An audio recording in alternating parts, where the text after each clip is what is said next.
Hello, my name is David Strain. I'm a clinical senior lecturer from the University of Exeter Medical School. I'm here with my very good friend, Dr. Palda from Novartis, and we're here to talk about some of the work we've been doing together over the last 10 years and how the last 10 years have seen changes in the paradigms of the management and the investigation of type 2 diabetes. Pivi, would you like to start by how Novartis have faced the changing environment that we are in with diabetes research at the moment? Well, the story actually started very early on, more than 20 years ago, when the idea of incretin being clinically targeted and actually clinically very potent ways to address new type of questions in type 2 diabetes was being established. And as you know, Novartis started the very first clinical trials, and thereafter, we actually decided to go beyond the general questions about just metformin add-on or the typical populations, because when we met, we started to also ask the questions, could we, for instance, individualize the targets and provide therefore maybe clinically very relevant information, because as you know, not all of the RCTs or even the cardiovascular outcomes trials maybe provide answers to those key questions the clinicians had been asking for years. Absolutely, because that's a really important point. The last 10 years we've seen a shift from everybody trying to be treated the same to let's individualize the care for an individual. Exactly, but it was not a very easy task to convince even the scientific community about the fact that we should not just be individualizing based on the results we had from VADT Accord or Advance, but we really needed to demonstrate the evidence behind it, whether it was feasible and what would be the individualized targets. And that's actually where we started working together, isn't it? The first study we did was assessing whether it was even feasible to set individualized treatment targets. That was in the interval trial. And it was a brand new concept. Prior to that, every study was a let's compare one drug with another drug, or let's see if we can achieve targets with these different agents.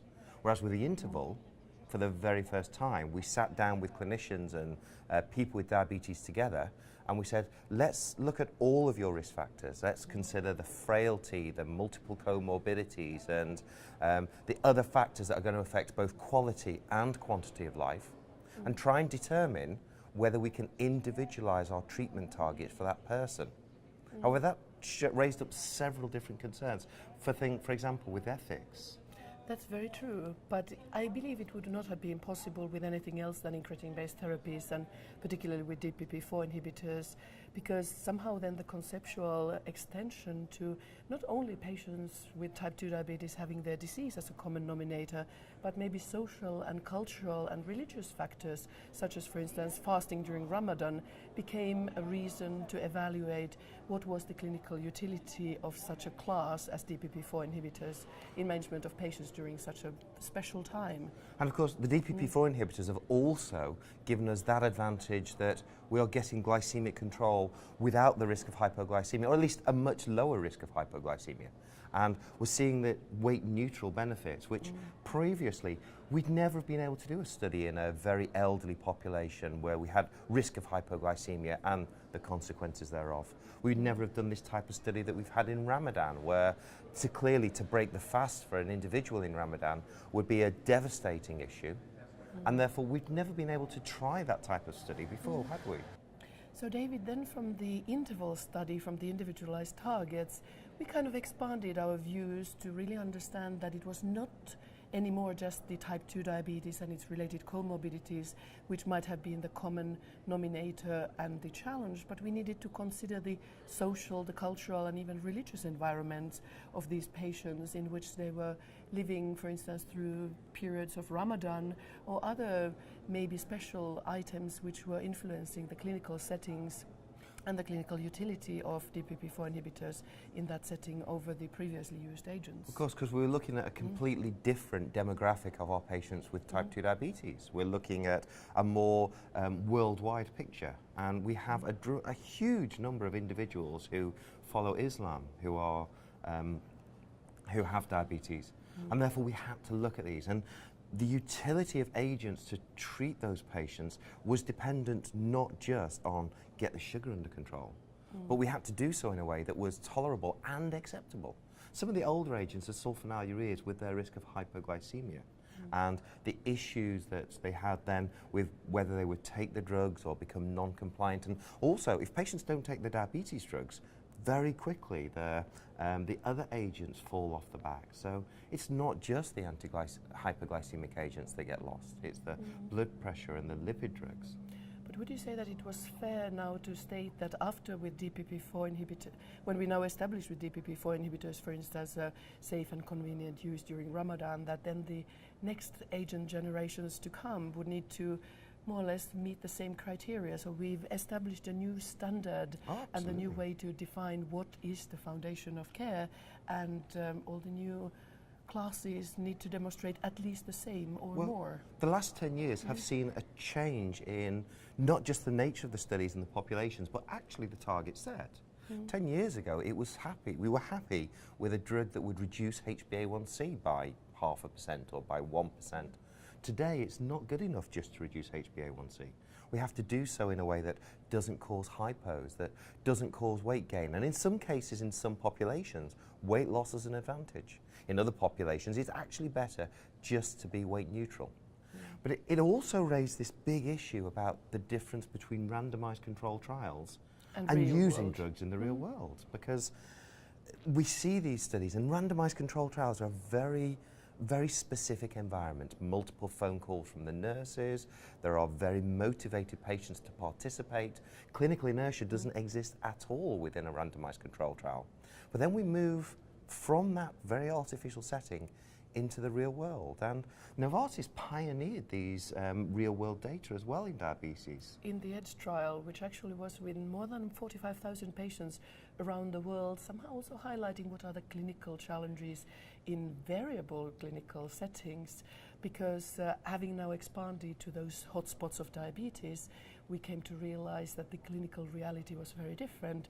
While, for instance, vildagliptin had exactly the same glucose lowering potential as it had in RCTs, while, for instance, SUs seem to be working differently.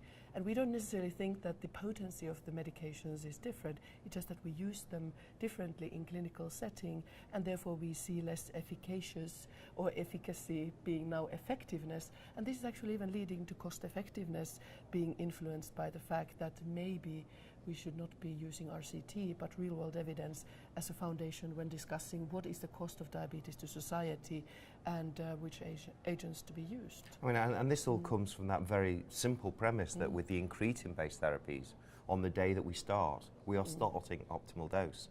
Whereas some of those older therapies, the sulfonylureas particularly, although in the randomized controlled trials it would very quickly achieve optimal target dose, in the real world, in real practice, we actually start at a much lower dose. And this is in part because of a fear of the side effects. And as a result, they don't get the results that we anticipate and that we expect.